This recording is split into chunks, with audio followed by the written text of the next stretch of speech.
One of the best horror films of the year and nobody's talking about it?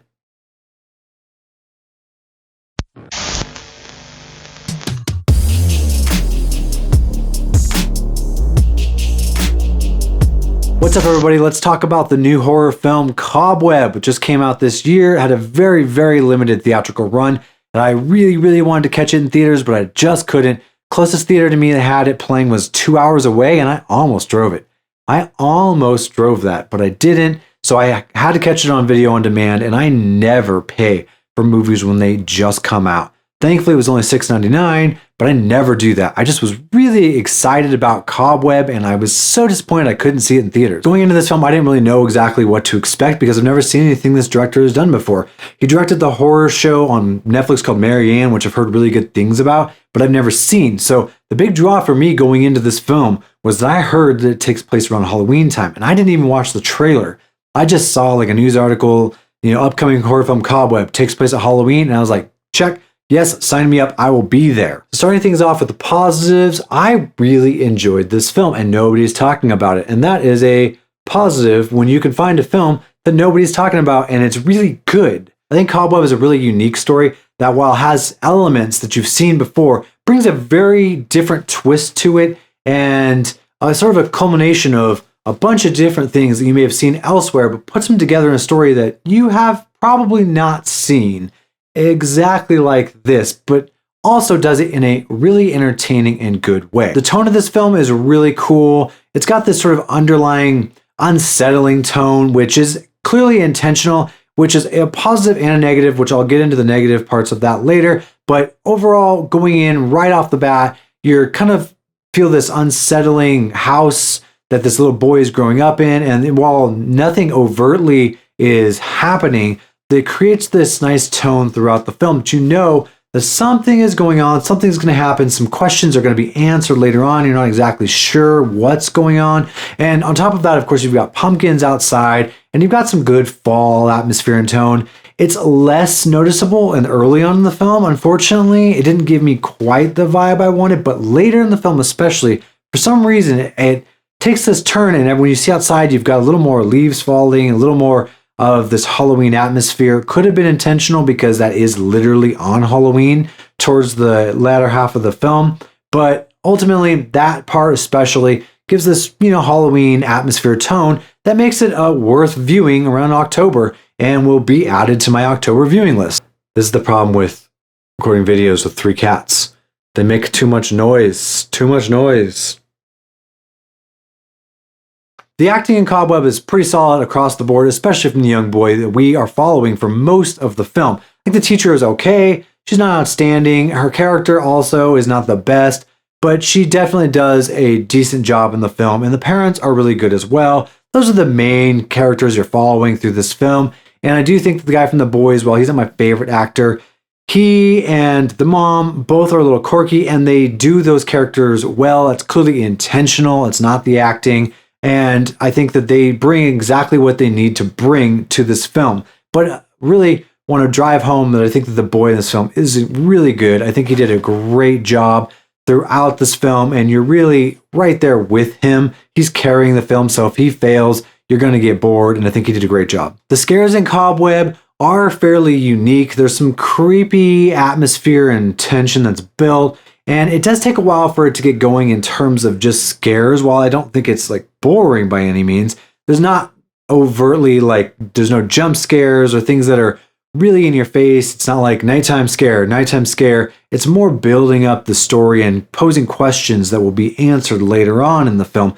I think that when the film does take off, it does a really good job at going from 0 to 100, and you're kind of a little bit surprised that it goes places that it does. And I do think that it works really well when it gets there. I don't think that this is a movie that's going to necessarily keep you up at night, but it will have a fairly long-lasting impact, and hopefully you will remember it for a while, unlike some jump scare-filled films, which they might be a little scarier technically up front, but then are gone as soon as you leave the theater. This one does create a nice story and a nice tone that will stick with you, particularly with some things that happen to the characters that has some stakes and it has bite. And I have to really give props to the filmmaker for doing that. This film doesn't hold back, and it seems like it goes exactly where it wants to go without holding back. There's stakes and there are things that happen to these characters that could make or break a film, but it doesn't feel like they're holding back anything. It doesn't feel like they're afraid to go places or do things in this film, and I really have to give them props for that. And I don't want to give too many spoilers away, but there is definitely something in this film that is a bad thing, and I think the design of that is really well done. It's unique and creative, and they do just the right amount at not showing you until a certain point, and then they don't show too much, and that is so hard to nail down.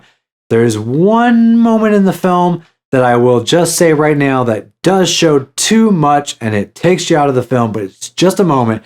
For the most part, they do a great job of showing you just enough, lighting everything in just a way and telling you just enough so that you really are still understanding what's going on, but while having questions and sort of wanting to figure out what is happening while you're watching it. I've heard other people say that this is kind of like a dark fairy tale type of story. And yeah, while I can see that, it's not necessarily like a fairy tale story, but there's definitely this sort of cool, creepy Halloween night, dark, like fairy tale concept in this film that really does make it worth adding to an October viewing. And honestly, that's the best part about this film, is that we have another October Halloween film that's creepy, it's cool, and it's a good time to throw on when the leaves are falling and it's autumn outside and you're with your friends or on Halloween night. And that is what I really was hoping to get out of this film. On to some of the negatives about the film. I do think that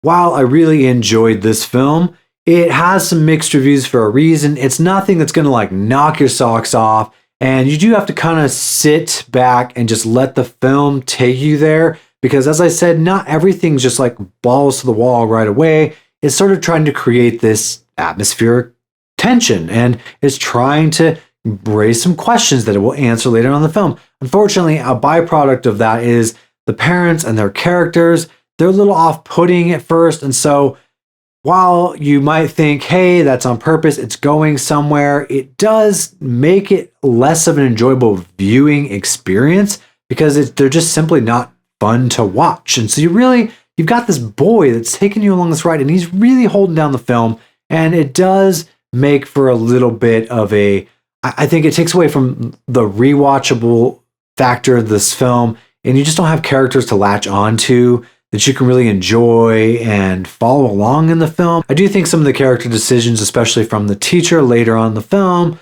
while I didn't think were necessarily crazy or like I couldn't believe that she would do the things she's doing, there's not enough character work with her and the boy. They don't have enough time to really like bond for you to buy this relationship and buy exactly what's going on. The other negative I already kind of mentioned, but there is some CGI in this film. Some of it's good, and there's some practical effects that are really good, but there are elements of bad CGI, especially specifically one scene, and it's kind of a pivotal scene.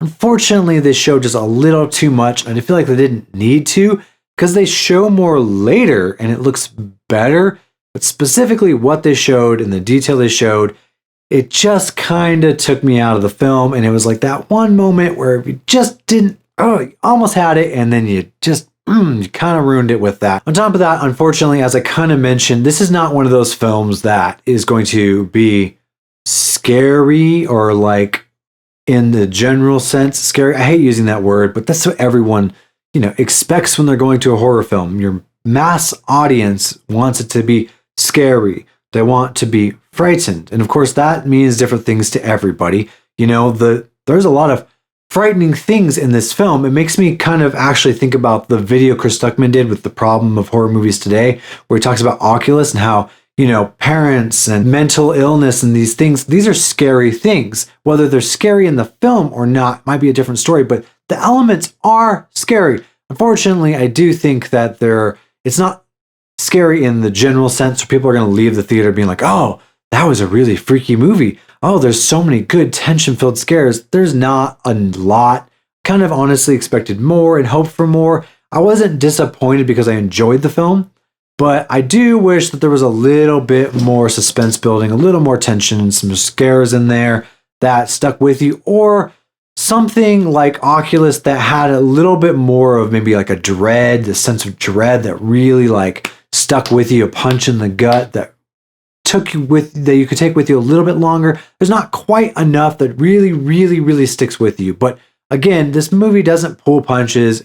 It does, I think, what it really intended to do. That's just not going to be for everyone. So overall, I really enjoyed Cobweb, and while it's not anything absolutely amazing, it's not the best movie of the year, it is definitely one of the best horror movies to come out this year, in my opinion, and more people should be seeing it. It's so disappointing that it had such a limited release. I hope people are checking it out on VOD, and I think it's a really cool, creative, new story, and again, a Halloween movie.